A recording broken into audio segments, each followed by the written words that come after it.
ওই রোডটা আটকানে, বুঝছেন?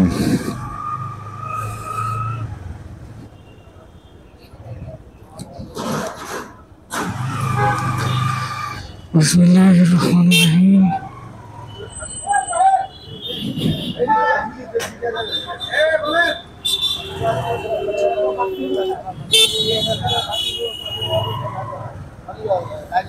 আজকে বের হইলাম, যানজটের মুখে পড়ে গেলাম।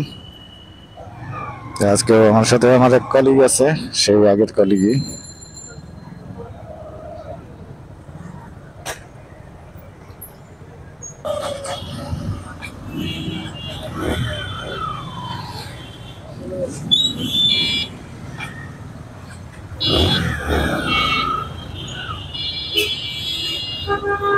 কলিগ যাবে হচ্ছে বাড্ডা, আর আমি যেহেতু খিলগা যাব, তাই আবুল হোটেলের এই রুটটা দিয়ে যাব, যাতে ওনাকে মাঝপথে নামিয়ে দিতে পারি।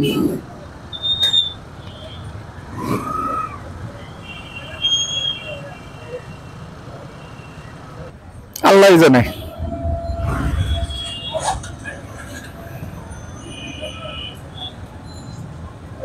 সিগন্যাল মনে হচ্ছে আবার ছেড়ে দিছে। বাইক স্টার্ট করলাম, দেখি ওই সিগন্যালে দ্বিতীয় মোড়টা পার হওয়া যায় কিনা। যদি পার হওয়া যায় তো ভালো, আর পার না হয়ে গেলে আরো অনেকখানি সময় বসে থাকতে হবে।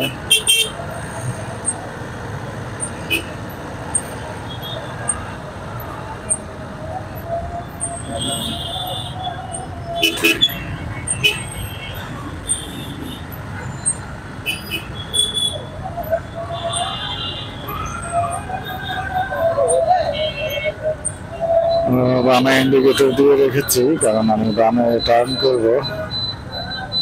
আর যারা বামে যাবে না তারা সবাই মোটামুটি বামের রাস্তায় এসে রাস্তাটা ব্লক করে রেখেছে।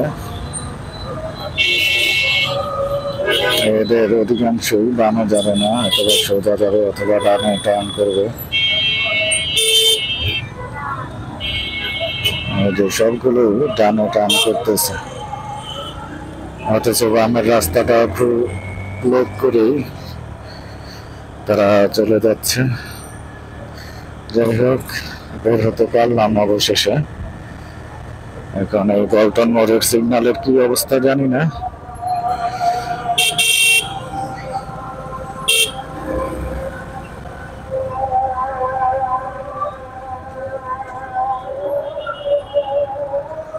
এখানেও হয়তো অনেকক্ষণ বসে থাকা লাগতে পারে।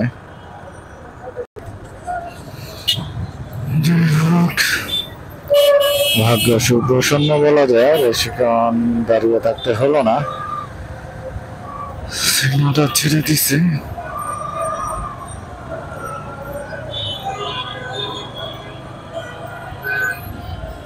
সিগন্যাল ছাড়লে কি হবে, আসলে যানজট আছে, যানবাহনের ভালোই চাপ আছে।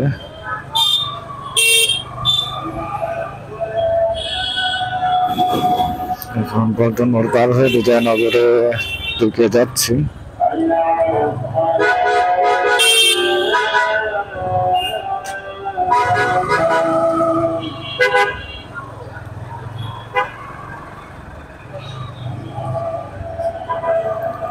যত্র জায়গা থেমে বাস প্যাসেঞ্জার ওঠানামা করে, সাইড না করে একবারে রাস্তার মাঝখানেই প্যাসেঞ্জার ওঠানামা করে। এই কারণে অন্যান্য যানবাহন পিছনে আটকে থাকে, বের হতে পারে না।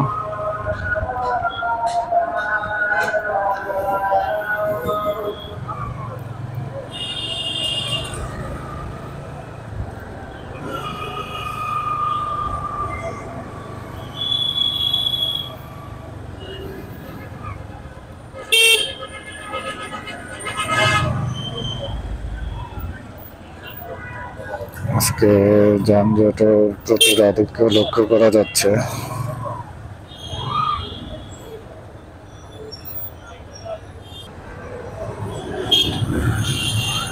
আবারও ছেড়ে দিল, ছাড়ি করে আবার ছাড়লো না।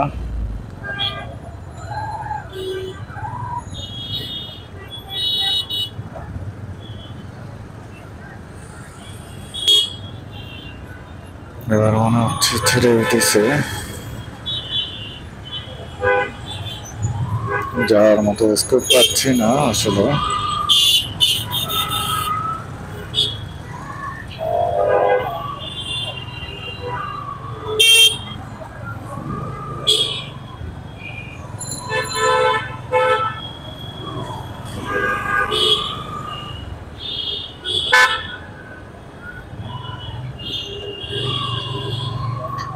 এখন পর্যন্ত কাকরাইল মোড়ে আসতে পারিনি।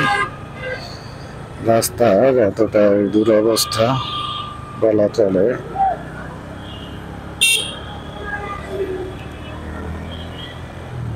কিন্তু রাস্তায় একটু রুল প্রদর্শনী করে নিলাম যাতে পিছনের অংশটা দেখতে আমার সুবিধা হয়। তো মোটামুটি কাকরাইলের কাছাকাছি চলে আসছি।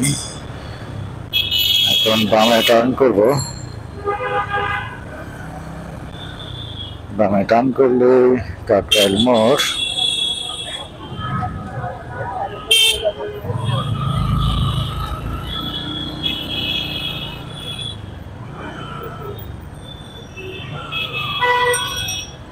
এখানেও বড় সিগন্যাল দেখা যাচ্ছে।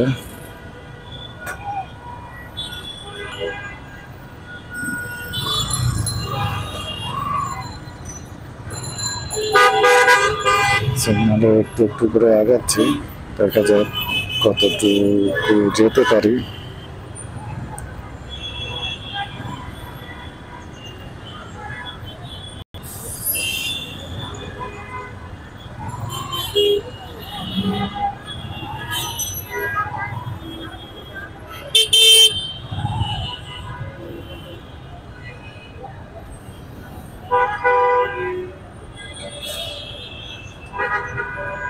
ছোট একটা বাচ্চা তুলের খাঁচা বিক্রি করতেছে, এই জন্য তাকে আমি হর্ন দিয়ে ডিস্টার্ব করলাম না। সে তো রাস্তায় ড্রেস ঠিক করতেছিল।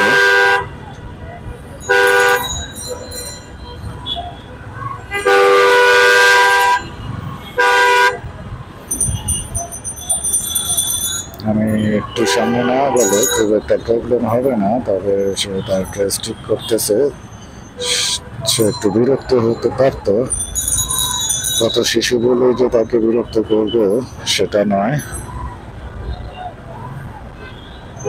বা তাকে রাস্তা থেকে সরে যেতে বলবো সেটা নয়।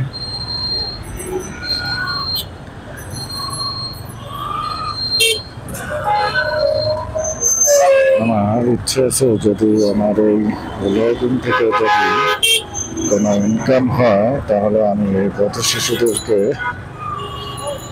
সেই ইনকাম থেকে দান করার চেষ্টা করব।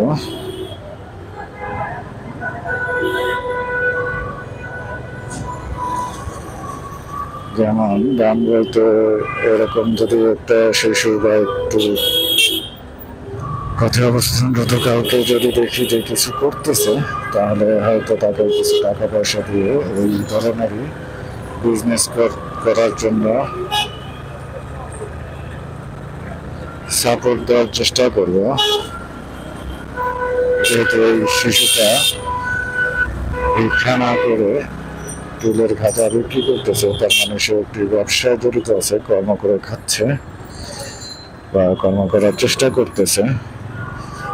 তো তাকে হয়তো বা 100 পিস তুলের খাঁচা কিনে দিব এই ইনভেস্ট হিসেবে,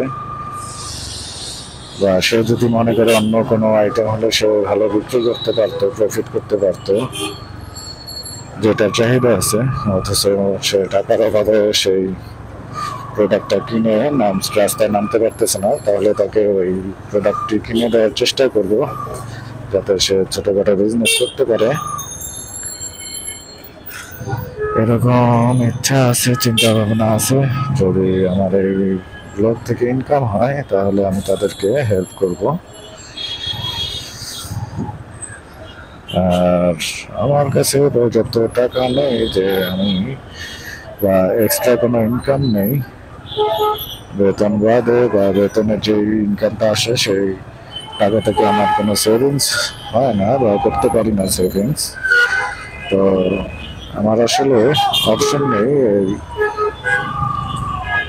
চাকরিরত যে টাকা আছে সেই টাকা কাউকে হেল্প করার মতো সামর্থ্য নেই। যদি এক্সট্রা ইনকাম হিসেবে এই লোক থেকে যদি কোনো টাকা পয়সা আসে ভবিষ্যতে, তাহলে আমি শুধু তাদেরকে এই হেল্পটুকু করার চেষ্টা করব, আশা করি।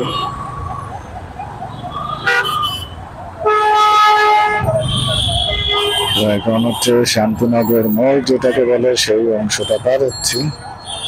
আর আজকে মোটামুটি অনেক টাইম লেগে যাচ্ছে, ভিডিওর লেন্থও বেড়ে যাচ্ছে, কারণ যত স্লো চলাচল করতেছি তত টাইম বেশি লাগতেছে পৌঁছানোর ক্ষেত্রে।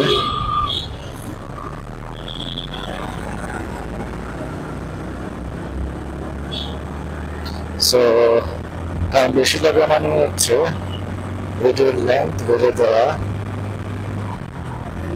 যেহেতু নট ব্লগ, ভিডিওর লেন্থ আসলে চিন্তা করি না, তবে আপলোড দেওয়ার ক্ষেত্রে লেন্থ বেশি হলে সাইজ বেশি হয়, সেই ক্ষেত্রে আপলোড দিতে অনেক সময় নষ্ট হয়, অনেক মেগাবাইট খরচ হয়।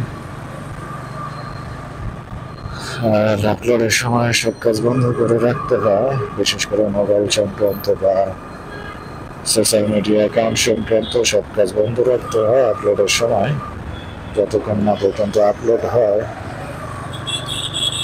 তো বলতে বলতে আমি চলে এসেছি ফ্লাইওভার ঠিক মিডল পয়েন্টে। এখান থেকে ডানে টার্ন করবো। এটা হচ্ছে ভার্সন শপিং মল, অনেকে ভার্সন মার্কেট বলে থাকে। তো এটার সামনে দিয়ে যাচ্ছি আবুলতলের অংশে।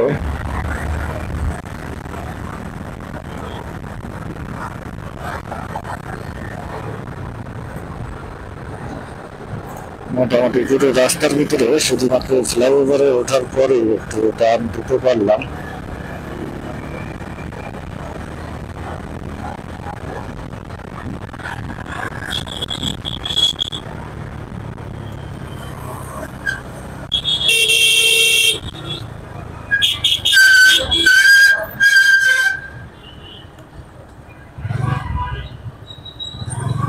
একটা সিএনজির কারণে অনেকগুলো বাইক বিপাকে পড়েছে,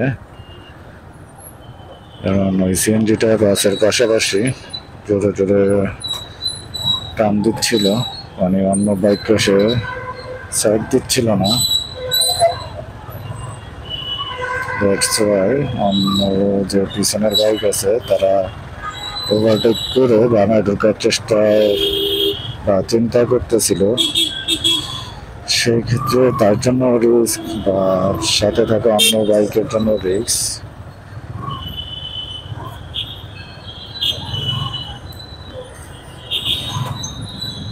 আমি এখন চলে এসেছি আবুল হোটেলের অংশে, ফ্লাইওভারের যে অংশটা আছে আবুল হোটেল যাওয়ার সেই অংশে।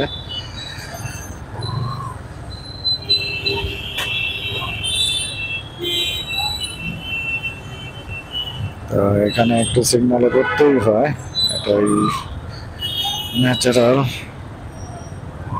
এখানে আসলে এই সিগন্যাল থেকে মুক্তির কোনো ওয়ে নাই।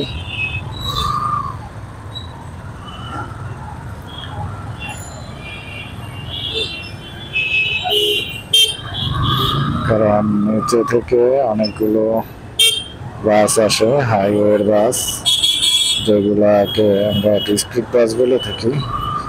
সহযোগিতার সুবিধার্থে, মানে এক ডিস্ট্রিক্ট থেকে আরেক ডিস্ট্রিক্টে এই বাসগুলো চলাচল করে।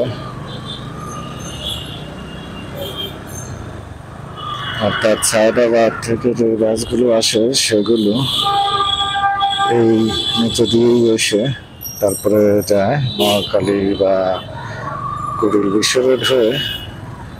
তো সেই ক্ষেত্রে মোটামুটি ভালোই যানজটে পড়তে হয় এই বাসগুলোর জন্য।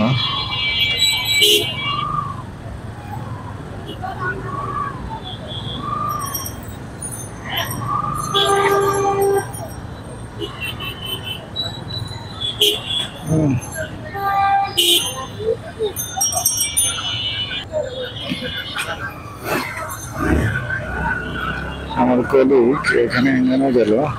সো আমি এখন তো ডান দিকে যাবো, ইন্ডিকেটর দিয়ে রাখছি যাতে ডান দিকে যাওয়া যায়।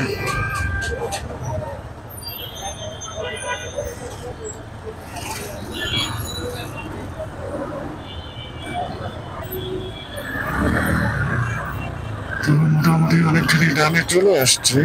যদি সিগন্যাল না থাকে বা সিগন্যাল ছেড়ে দেয় তাহলে হয়তো আমি সহজে বের হয়ে যেতে পারবো। তো যেহেতু ডানে টান করবো, এখানে সিগন্যাল থাকাটাই স্বাভাবিক। আবিলেটেলের এই অংশে কখনো কোনো দিনও যানজট মুক্ত ছিল না বা থাকবেও না, এটা একদম নিশ্চিত। তারপরে যতটুকু পারা যায় সামনে চলে যায়, যাতে করে আমার টার্ন করতে সুবিধা হয়।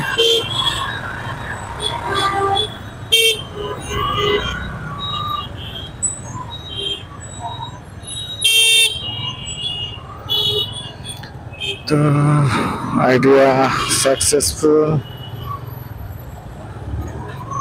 খুব সহজে আমি কভার করতে পারলাম এই সিগন্যালের অংশটাকে।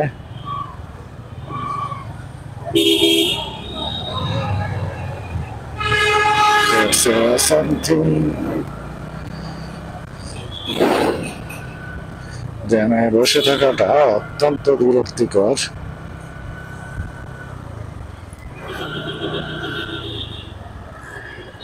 আর বিরক্তিকর হলেও আমি যত দ্রুত সম্ভব যাওয়ার চেষ্টা করি, কিন্তু এই বিরক্তিকরের মাঝে সিগন্যাল ভায়োলেশন না করার চেষ্টা করি। আমি সিগন্যাল মানার চেষ্টা করি, তবে হালকা যদি চালাকি করে সিগন্যাল কম থাকা যায়, মানে আপনি যদি পিছনে থাকেন বা দূর থেকে দেখেন যে কোনো রাস্তায় সিগন্যাল পড়ে গেছে, তখন চালাকি করে একটু আমি সিগন্যালটা অ্যাভয়েড করি, বিকল্প এতে যাওয়ার চেষ্টা করি। এখন আমি চলে আসলাম তালতলার, খিলগাঁও তালতলার যে রোডটা আছে সেই রোডে। এটাকে পল্লিমা বলে, পল্লিমা সংসদ নাম করা খিলগাঁওর এক নামে চিনে সবাই, পল্লিমা সংসদ। কারণ এখানে বাচ্চাদের মেধা বিকাশের জন্য অনেক পদক্ষেপ নেওয়া হয়। এছাড়া কুংফু, কারাটে এগুলো এখানে শেখানো হয়।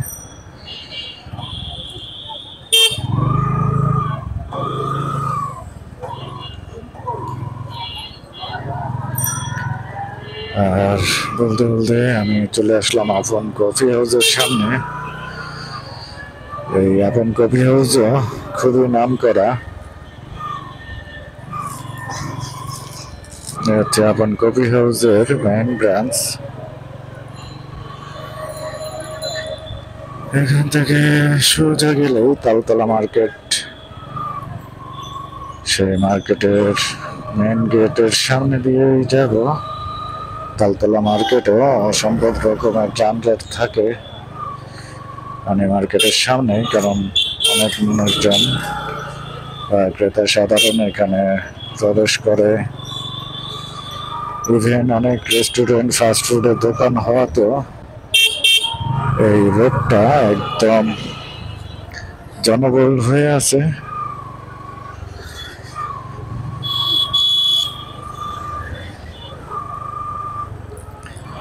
আর সবসময় একটু বিজি থাকে এই রোডটা। আজকে বিজি দেখতেছি না, এর কারণ অবশ্য জানি না।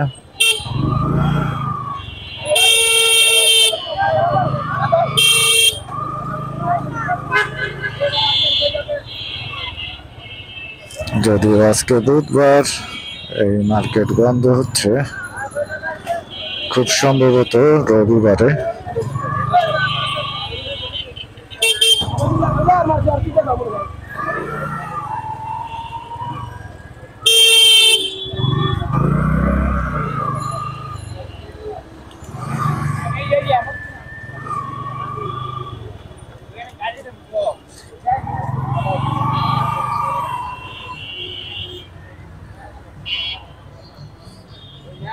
আজকের ভিডিও এই পর্যন্ত শেষ করতে চাচ্ছি। আল্লাহ হাফেজ।